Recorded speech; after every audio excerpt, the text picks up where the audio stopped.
Sir मैं गोरखपुर से हूँ। हम पूर्वांचल में हमारे गोरखपुर में या गोरखपुर मंडल और बस इधर अपने सरजू जी के उस पार पूरब साइड में हमारे यहाँ सबसे बड़ी समस्या यह होती है कि शीतलहर ज़्यादा पड़ती है, पाला ज़्यादा पड़ता है और पाला की वजह से हम लोग मार खा जाते हैं। आलू का उत्पादन हम लोग नहीं कर पाते हैं क्योंकि धान का बेल्ट है। धान कटने के बाद या धान अगर नहीं लगाते हैं तब भी वहाँ बारिश इतना ज़्यादा होती है कि उसी टाइम वो खेत तैयार होता है आलू लगाने लायक। तो ऐसी दशा में हम लोग का आलू लेट हो जाता है तो पश्चिम की अपेक्षा। और जब आलू बोते हैं तो जब तैयार होता है, जब हरा होता है, उसी टाइम में पाला मार देता है, इसलिए उत्पादन घट जाता है। इसका क्या उपाय है कि हम लोग आलू में सफल हो जाए थोड़ा? राजू सिंह जी, आपका सवाल बहुत अच्छा है जी। ये पाले की समस्या तराई बेल्ट में काफ़ी कॉमन है जी। और पाले से बचने के लिए आलू की फसल में बहुत अच्छा आपके यहाँ जो यूपीएमआईपी के माध्यम से माइक्रो इरिगेशन योजना चल रही है। जी। आप को अनुभव होगा कि हल्की सिंचाई करना पाले से बचने का सबसे अच्छा साधन होता है। जी। अगर आप आलू की फसल को ड्रिप या मिनी स्प्रिंकलर से इक्विप कर दें जी। और जब पाले का असर रहे उसमें 10 मिनट के लिए बस खोल दिया करें, अच्छा। तो उससे बच जाएंगे। दूसरा भी तरीका होता है कि केमिकल के माध्यम से भी होता है, नहीं केमिकल ना बताइए। उसका प्रयोग करने की आवश्यकता नहीं है जी। और इसी से आपके पाले की जो समस्या का निदान हो जाएगा ऐसे क्षेत्रों में जहाँ पे पाला ज़्यादा ड्रिप इरिगेशन से। तो माइक्रो इरिगेशन का उपयोग करें, इससे आपके 30 से 35% यील्ड में भी वृद्धि होगी। जी। इसके अलावा गुणवत्ता युक्त उत्पादन भी प्राप्त होगा। जी। पहले नहीं होता था, जब हम लोग कुआं से सिंचाई करते थे तो हल्की सिंचाई हो तब नहीं होता। और जब से मशीन से पानी चला रहे हैं, मोटर से या पंपिंग सेट से, तब से ये समस्या आ रही है। तो पाले से बचने का इससे अच्छा उपाय कुछ नहीं है वर्तमान समय में, और सरकार 80 से 90% सब्सिडी भी दे रही है माइक्रो इरिगेशन के लिए। अच्छा। तो आप इस स्कीम से लिंक कर दें आलू प्रोडक्शन को, जी। तो सफलतापूर्वक इस क्षेत्र में आलू उत्पादन कर सकेंगे। बहुत बहुत धन्यवाद। अगला सवाल और कोई पूछिए। सर, ड्रिप सिंचाई आलू के केस में अच्छी है या स्प्रिंकलर अच्छा? देखिए, ड्रिप और स्प्रिंकलर दोनों माइक्रो इरिगेशन की दो पद्धतियां हैं और इसके अलावा पोर्टेबल सिस्टम। तो ये जो ड्रिप इरिगेशन है उसको प्रिसीजन इरिगेशन भी बोलते हैं। उसको मतलब उसमें आप फर्टिगेशन को भी मतलब तकनीकी का समावेश ज़्यादा है। ये सभी लोग जानते होंगे जो कर रहे होंगे कि इसमें जो मेन लाइन होती है, सब मेन लाइन होती है और फिर ट्यूब लाइक स्ट्रक्चर होता है और जड़ों पे पानी दिया जाता है। जड़ों पे पानी जो देते हैं और टपक सिंचाई इसको बोलते हैं, बूंद बूंद करके पानी। तो जो कतार से बोई जाने वाली फसलें हैं उसके लिए उपयुक्त है।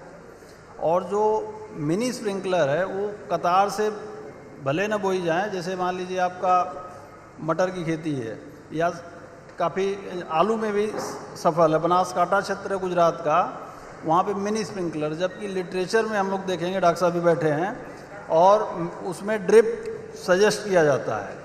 लेकिन इक्वली ये सिचुएशनल भी होता है, उसमें कुछ क्लॉगिंग की समस्या आती है ड्रिप की, तो कुछ मामले में ड्रिप उपयोगी है, कुछ मामले स्प्रिंकलर उपयोगी, मिनी स्प्रिंकलर उपयोगी है। ये डिपेंड करेगा कि उस खेत की और उस किसान की आवश्यकता क्या है, और इसके लिए टेक्निकल जो इंजीनियर होते हैं, जो इम्पैनल कंपनियां उसके जाते हैं, देखते हैं कि आपके खेत में वाटर सोर्स क्या है, उसको एनालाइज करते हैं और आपकी रिक्वायरमेंट क्या है, आपका वाटर सोर्स, और उस खेत की रिक्वायरमेंट के हिसाब से लेआउट डिज़ाइन बनाते हैं। और जहाँ पे ड्रिप उपयुक्त होता है वहाँ पे ड्रिप सजेस्ट करते हैं, जहाँ पे मिनी स्प्रिंकलर उपयुक्त होता है, जैसे अब मान लीजिए सैलाइन वाटर है, वहाँ पे क्लॉगिंग की समस्या आएगी, तो वहाँ पे ड्रिप उतना सक्सेसफुल नहीं रहेगा। बट वाटर यूज इफिशियंसी के लिए ड्रिप सर्वाधिक उपयुक्त है। डॉक्टर संजय।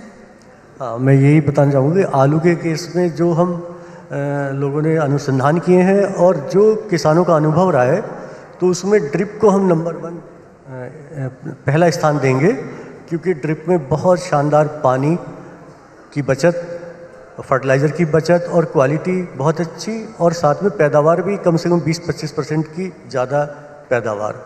और दूसरा स्थान स्प्रिंकलर को आएगा क्योंकि वो उससे थोड़ा कम प्रिसीजन वाला है। और जो नॉर्मल हमारा फ्लड इरिगेशन है, ये धीरे धीरे आप देखना एक टाइम आएगा ये फेज़ आउट हो जाएगा, क्योंकि इंडस्ट्री की भी, एक्सपोर्ट की भी, सब जगह जो डिमांड है उसमें वो सबसे पहली बात इसी की करते हैं कि भाई हमें क्वालिटी भी चाहिए, साथ के साथ साइज़ भी चाहिए, जो पैदा के अलावा मतलब क्वालिटी की बात उभर के आ रही है। जहाँ तक मेंटेनेंस की बात है, कई बार अगर साल्ट वगैरह जमते हैं तो उसके लिए भी इस तरह की प्रोडक्ट अवेलेबल है कि जो उसमें हम ड्रिप लाइन में चला देते हैं और वो फिर क्लॉगिंग हट जाती है। धन्यवाद। डॉक्टर संजय, एक चीज़ आपसे ही पूछते हुए, अब तो कई तरह की खेती होने लगी है। खबरों में तो हमने ये भी पढ़ा है कि अब खेती ऐसी होती है जिसमें आपको पानी की भी ज़रूरत नहीं है, ट्यूब में ही समहाउ, उसका कुछ टेक्निकल एक टर्म होता होगा जिसमें आप मतलब सिर्फ हवा में समथिंग ट्यूब, उसको क्या बोलते हैं, यूरोपोनिक्स, यस। तो उसमें जो है खेती हो जाती है, उसमें अब पानी की भी ज़रूरत नहीं होती है। अक्सर जितने भी किसान यहाँ पर बैठे हैं उनकी समस्या यही होती है कि या तो पानी ज़्यादा हो गया या तो पानी कम हो गया, पाला पड़ गया, इस तरह की समस्या आम है हमारे यहाँ। लेकिन अगर हम उस तरह की खेती करें, क्या वो संभव है हमारे देश में? नहीं, देखिए, जो मिट्टी के बिना हम खेती, जैसे हाइड्रोपोनिक थी और उसका एडवांस वर्जन एरोपोनिक आया है और CPRI ने उसमें टेक्नोलॉजी डेवलप की और इसको हमने करीब 17 एरोपोनिक यूनिट में लाइसेंस भी दिया है, जिसमें उत्तर प्रदेश में भी उत्तर प्रदेश सरकार के साथ भी 2 जगह एरोपोनिक यूनिट लगा रहे हैं।